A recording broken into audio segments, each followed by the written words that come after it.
Good morning! Power! Grabe!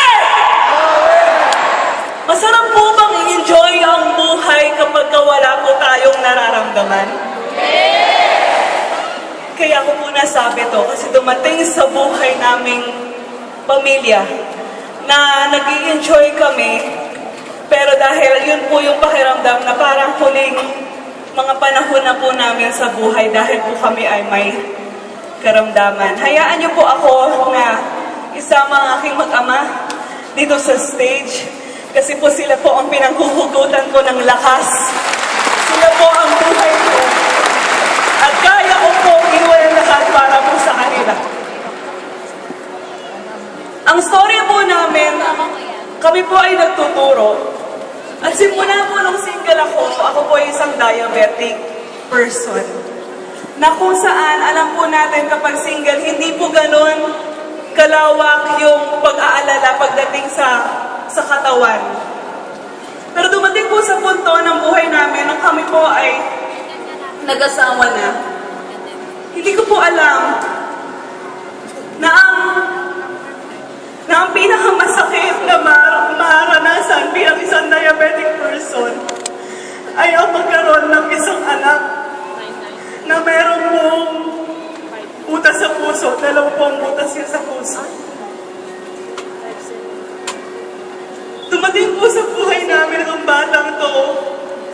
Dahil po answered prayer po siya, hinihingi po namin po siya sa Panginoon. Nung maliit pa po siya, napakaitim po ng kanyang mga kamay, yung daliri niya. Ang kanya po mamatay, nagluluha ng walang, yung hindi niyo po alam po saan nanggagaling, hindi naman po umiiyak.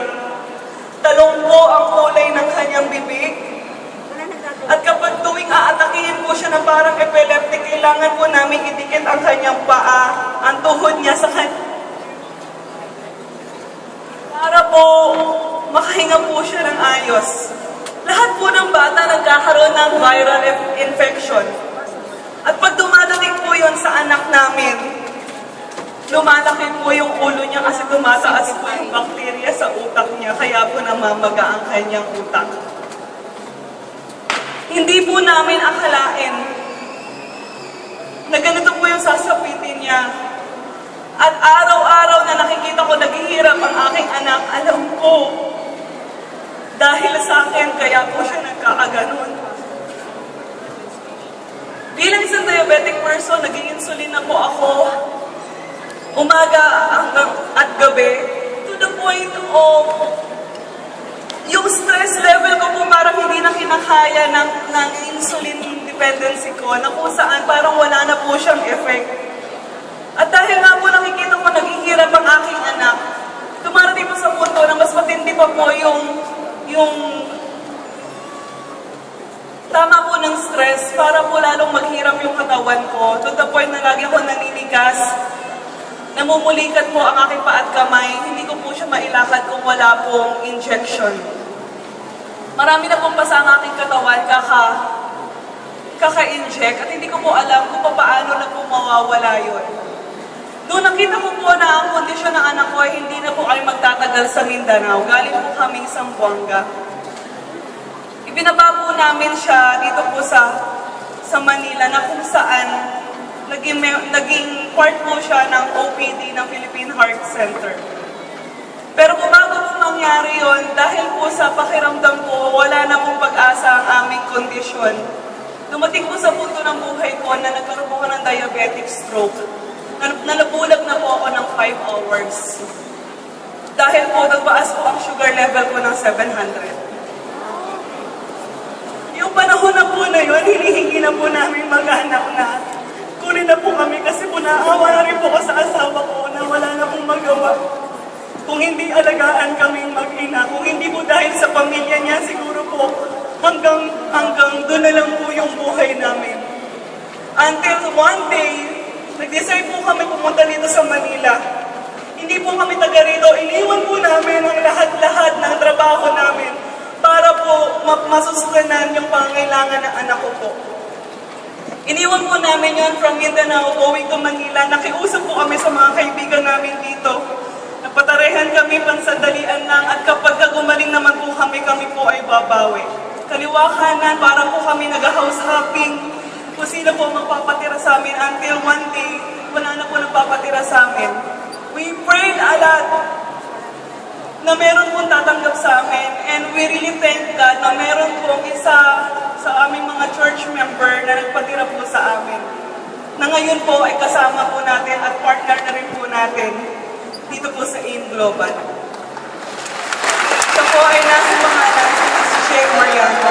Maraming pong salamat po talaga sa kanya.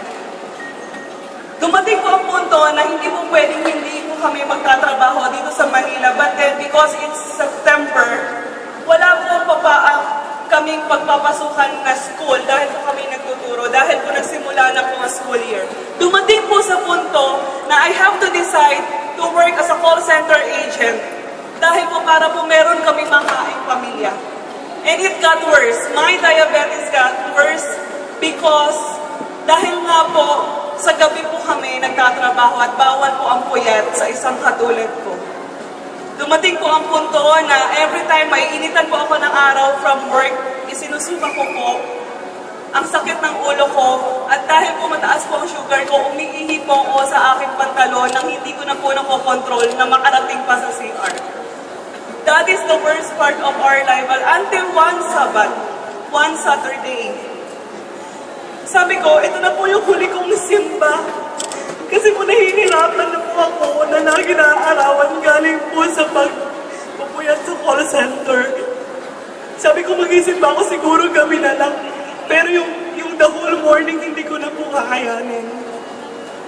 Sa awa po ng Diyos, siguro, hindi po siya mapayag na hindi po kami magsisimba mapupunta sa church. Namit po namin ang isang tao na bukas ng aming isipan na meron pang buhay, meron pang pag-asa na maging maayos ang aming mga kalusugan.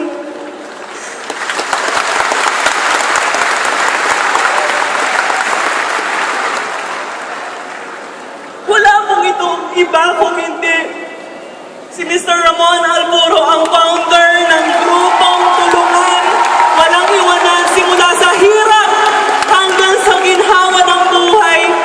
Maraming salamat, Kuya. At sa grupo po ng A1 Dragon, sa pamilya po ng Alburo, na kung saan alam ko po kung hindi niyo po sa amin binigay ang AIM Global, siguro po patay na po kaming mag-ina. Dumating po sa punto na humingi po kami ng tulong sa kanya. Sabi ng asawa ko, nakita mo yung mag-ina ko, may sakit. Pwede yung ba kami bigyan ng trabaho? Dinala po namin kami, Sabado yun, sa 7th floor ng Mercandy. Akala ko po, hanap buhay ang ibibigay sa amin.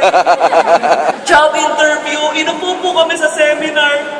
But all of a sudden, hindi lang po pala hanap buhay ang binigay sa amin ng AIM Global, kundi buhay po namin, pinalik po niya ang aming mga... Yes!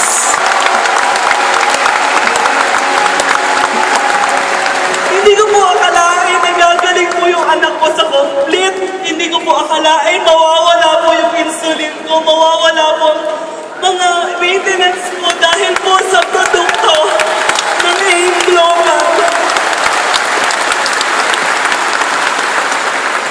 Alam ko po, siguro po kung wala pong AIM Global, kung wala pong produkto ninyo, wala na po siguro kami. You are an extension of our lives, naging oxygen ang mga produkto ito para mabuhay po ulit kami. At hindi ko po talaga lubos maisip na kung mawawala po ito, sigurado po wala na po kung iba pang makikitang produktong kasing galing ng AIM Global Products. Alam po po Ngayon mo sabihin bakit na mahiya ialok ang produkto. Guys, kaya po, dun sa mga lang. hindi pa nakakaranas, maging parte ng buhay ninyo ang